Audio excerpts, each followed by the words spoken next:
Hi. Yeah, no, I don't know. I'm not having the greatest of time right now.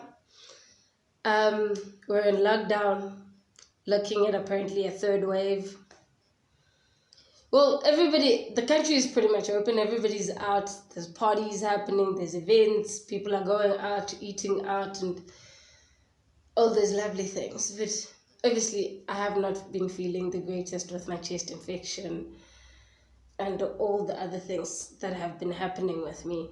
So obviously going outside and man, I haven't even been able to like just go for a proper swim at the gym. So I'm still struggling. I'm still struggling with my breathing. I've been having these anxiety attacks and I don't like I don't know. But anyways, that's not why we're here. Yes, so we'll work for beer because this really is my mantra in life. We'll work for beer. And today I have a different beer that I also did not know of. Did not know of that brewery either. From an interesting part of the country. But before we get into my beer for the day, actually maybe I should open my beer and then we have a chat about this book, right? Yes, I've used pictures of my brother and my mom as bookmarks. Wait, let me introduce you to today's beer. Today's beer is a beer style that I did not even know existed. It is apparently a new style, so we're gonna look into it, right? So this is Saggystone Brewing Company, BRUT IPA, Citronova. I don't know if you're gonna get this right. There you go. Saggystone BRUT IPA, Citronova, and it's a 6.5 alcohol volume. 6.5. So, and it even says, like a beer from a keg, this beer is best enjoyed in a glass. So we're gonna get into a glass, right? So Saggystone is a brewery in Robertson, down in the Western Cape. The Western Cape province of South Africa, that is just outside Cape Town. Okay, that was supposed to be at like an angle, which it isn't. So this is 500 mils, which is the South African version of a pint. A pint, that's how they pronounce it. Pint, it's a pint. That just sounds better or correct. So anyways, you're seeing my glass, right? Capital Craft 2019, the beer festival in 2019. I'm really, really sad, actually, because I've been missing festivals. Hence why I'm wearing this big hat, by the way. I've been missing festivals. I miss um just I miss putting beer cans into my hat and drinking it through this straw. There's a lot that I miss. I miss being outside with my friends. I miss having my girls around and just having normal girl conversation. I'm like, I literally am really miserable in this lockdown, but you know what? It is what it is. Gotta survive. I have not been pouring this beer properly, so bear with me.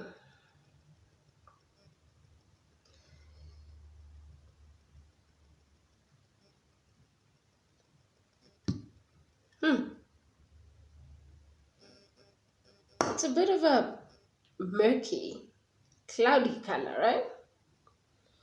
It's a bit cloudy. Try it.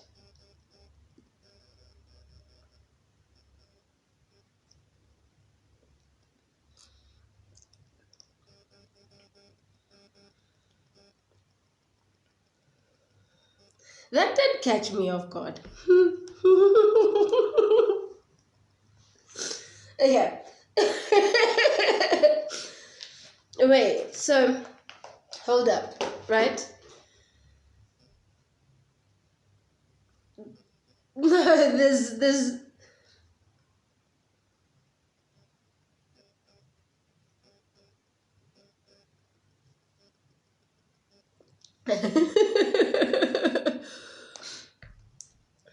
It's dry. You know, like, okay, so brute. Brute is a word that you would know or be familiar with if you drink wines or champagnes, because that's a word from the Champagne Valley, and it basically just means dry or very dry. So your sorry. So your dry wine, your dry bubbles when you drink your champagne, that nutty dry. I don't know how else to explain it, but that's basically what this. It's sparkling, actually. Yes, it is sparkling as you taste it. Excuse me.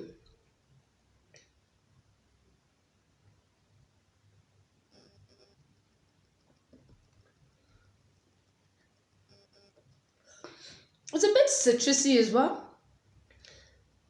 It's sparkling. I don't know how to explain it. It's dry. It has a dry finish. It's sparkly. It's refreshing. It is tasty. So an IPA is said an IPA. It's an Indian Pale Ale, right? As opposed to a Pale Ale. And an Indian Pale Ale just has more hops, and it was established. There's a whole history behind pale ales and Indian pale ales. It was established when the English were fighting in India and they needed more hops to make the beer last longer. You can go and Google the rest of the story for yourself. But this one is from Saggystone Brewing Company in Robertson, and it's best served at 4 degrees Celsius. So, yes. So, another thing that I wanted to share with you, I've got this book that a friend of mine bought for me as a gift, right? 1001 Beers You Must Try Before You Die. Okay. And it's actually really, really important for me to have a book like this so that I could learn what other people are drinking out there, right? So I could learn what other people are drinking out there because I'm interested. I'd like to know. There's a lot of beers from around the world, not so much from the African continent. And to know that this, like, what is in here about the African continent, I found 2 beers, and in all honesty, I kind of feel like it was just we put a book together and we've got everybody from we've got all the beers from around the world in terms of from the other continents. We've got nothing from Africa. So let's find something in Africa. And I'll tell you why. Because they chose 2 of the easiest beers, or 2 of the beer industries on the continent, which is South Africa and Kenya, East African breweries, right? So in Kenya, they have Tusker malt. Also, I don't want you guys to see what my brother looks like. They have Tusker malt. This is the one that they've added. The brand Tusker, you would be familiar with. Tusker malt lager. Oh, you're not going to see that. And it tells you, well, it's from Kenya, brewed by the East African breweries. It was first brewed in 1996, and the alcohol content is 5%. Serving temperature 4%. Seems all very normal, right? But there's Tusker Lager, which you see everywhere. There's a white cap, which you see everywhere. I haven't tried a Tusker malt lager in Kenya, granted, because I've actually never met anybody drinking it. I've seen it when I was buying, like, I've seen it at duty free while buying my beers to bring back to South Africa, but I've never tried it. Nor do I know anybody who drinks it in Nairobi. But that's just me. Not to say I know everything, but it was just a lazy edition of the African continent. And then we come to South Africa. And in this here South Africa, the beer that they added was Castle Milk Stout. Do you see that? Castle Milk Stout from SAB Miller. In this here South Africa, you put Castle Milk Stout? Seriously? Where's the Zamalek? Black Label. Castle Lager. Those are like the top most moving beers in this country. So there was laziness in this. So serving temperature 4 to 8 degrees Celsius. 4 to 8 degrees Celsius. First brewed in 1895. And it's a 6%.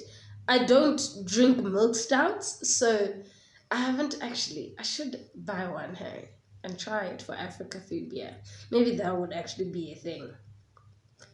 And then, so it goes on to tell you a little bit how in South Africa the stout is popular in low-income areas and most stout has a solid consumer base. Hey. Let me stop reading these things because...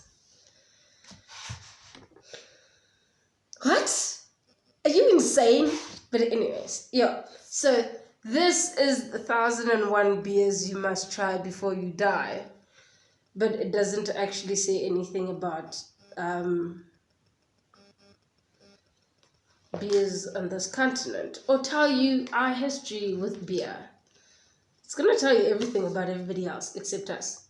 So while I continue to go read this and get upset at how it does not say much about Africans and our history with brewing. No, I'm not going to get upset. I'm going to finish this beer and I'll chat to you guys. I'll check you guys soon. I